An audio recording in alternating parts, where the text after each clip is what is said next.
Pemirsa Dewan Perwakilan Rakyat Daerah Kabupaten Rokan Hilir menggelar rapat harmonis 4 rancangan peraturan daerah hak insentif DPRD.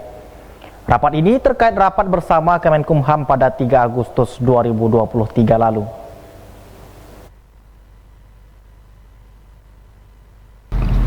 Menanggapi hasil rapat bersama Kanwil Kementerian Hukum dan HAM Provinsi Riau pada 3 Agustus lalu, Dewan Perwakilan Rakyat Daerah kembali menggelar rapat harmonisasi 4 ranperda hak inisiatif DPRD. Rapat tersebut digelar di ruang sidang utama DPRD Rohil Jalan Seirokan Batu 6 Bagan Siapi-Api. Dalam rapat itu dipimpin oleh Wakil Ketua DPRD Rohil, Basiran Nur Effendi, didampingi Ketua Bapemperda Darwis Syam, anggota DPRD Imam Suroso, serta OPD yang ada di lingkungan Pemkab Rohil. Adapun harmonisasi 4 ranperda yang dibahas diantaranya ranperda tentang Kabupaten Layak Anak, ranperda kawasan tanpa rokok, ranperda tentang produk daerah, dan ranperda tentang CSR atau tanggung jawab sosial lingkungan. Wakil Ketua DPRD Basiran Nur Effendi mengatakan, rapat harmonisasi bersama Pemda ini dilakukan untuk berkoordinasi agar ranperda yang dibahas lebih terarah. Terkait dengan rapat bersama Kemenkumham beberapa waktu lalu, Basiran berharap para OPD bisa berperan aktif menyampaikan sesuai dengan OPD masing-masing. Anggota DPRD dari Partai Nasdem ini menjelaskan terkait ranperda tentang CSR atau tanggung jawab sosial lingkungan. Jika ada payung hukumnya, maka akan dibentuk forum, sehingga perusahaan tidak semaunya memberikan CSR. Hal ini dipandang harus ada koordinasi dengan pemerintah daerah atau forum CSR itu sendiri. Basiran juga menjelaskan, hasil migas semakin lama semakin berkurang. Oleh sebab itu harus pandai mencari pendapatan lain di luar non-migas agar PAD Rohil tetap bertahan. Oke, jadi hari ini kita mengundang beberapa OPD menyampaikan hasil harmonisasi ada 4 ranperda. 4 ranperda ini adalah ranperda inisiatif dari DPRD.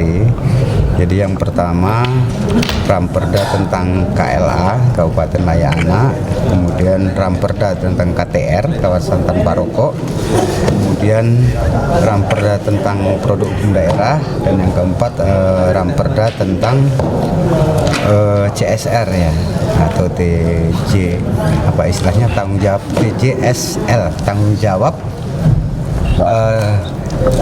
sosial lingkungan itu ya. Kita lebih mengenalnya itu CSR itu ya. Jadi nanti akan dibuat, kalau udah ada payung hukumnya, katanya kan akan dibuat semacam forumnya gitu ya.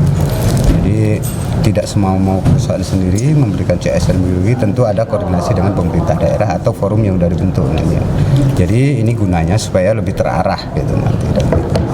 Jadi pada tanggal 3 Agustus kemarin rancangan ini kan diharmonisasikan di Kumham. Jadi pada hari ini kita mengundang OPD-OPD terkait yang nantinya tentunya akan menjadi leading sektornya dalam pelaksanaan apabila perda ini sudah terbentuk. Jadi supaya mereka mengetahui dari awal gitu, supaya tidak ada miskomunikasi nanti di akhir. Jadi disebutkan bakal ada pertemuan lagi secara internal dengan OPD terkait gitu.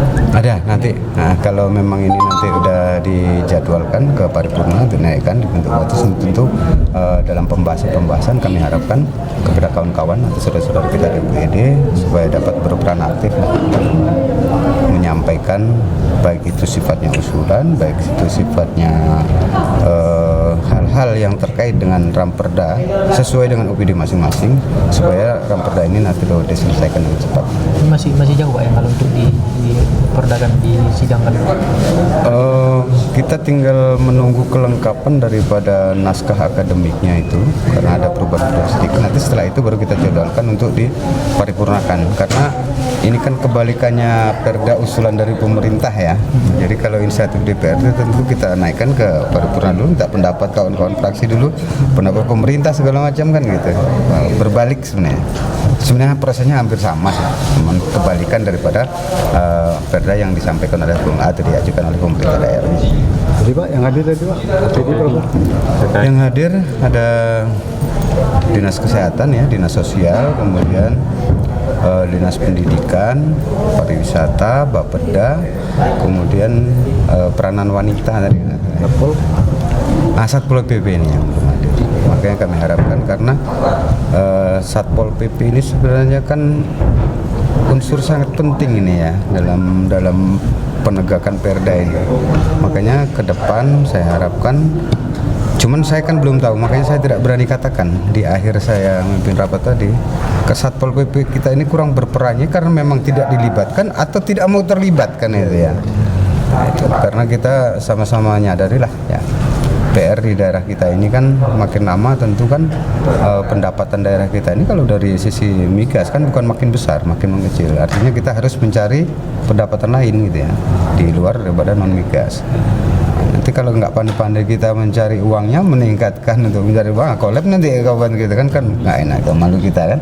Nah itu yang kita pikirkan ini kan masyarakat yang dengan jumlah 600 sekian gitu kan. Nah, jadi artinya sebagai bapendanya, sebagai sebagai sektor yang paling utama untuk meningkatkan PAD ini harus memang betul-betul kerja keras. Tentunya dibantu dengan OPD-OPD terkait yang lainnya. Untuk saat ini DPRD Rokan Hilir masih menunggu naskah akademik. Setelah itu akan diajukan ke pimpinan DPRD untuk diparipurnakan. Dari Rokan Hilir, Julius melaporkan.